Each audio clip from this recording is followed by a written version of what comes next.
смртта само физическа, а не и духовна, затоа што овие следбеници кои дојдоа денес на оваа планина каде што почива тој во вечен мир, е показателство дека неговиот дух се уште живее, иако имаше обид да биде закопан и во Бугарија и во Република Македонија.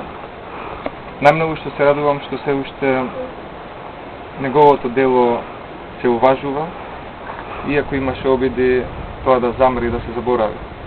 Најголемата надеж во животот ми е дека еден ден овде, освен знамења на Република Бугарија, ќе видам и заеднички знамења на Бугарија и на Македонија, едно заедничко државно чествување за овој велик херој, којто животот го даде за слободата на поробена Македонија.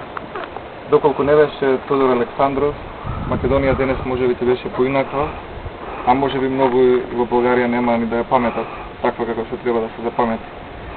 Единствено што ми останува е само да си поставам неколку въпроси, доколку беше жив денес Тодор Александров, дали ќе се радуваше на положението кое денес се уште владее во Република Македонија, и ментално, и политически, и физически.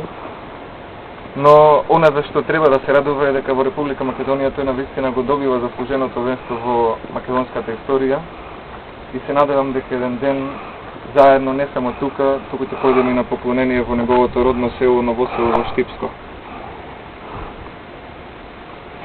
Мир на праха му и да живее Македонија.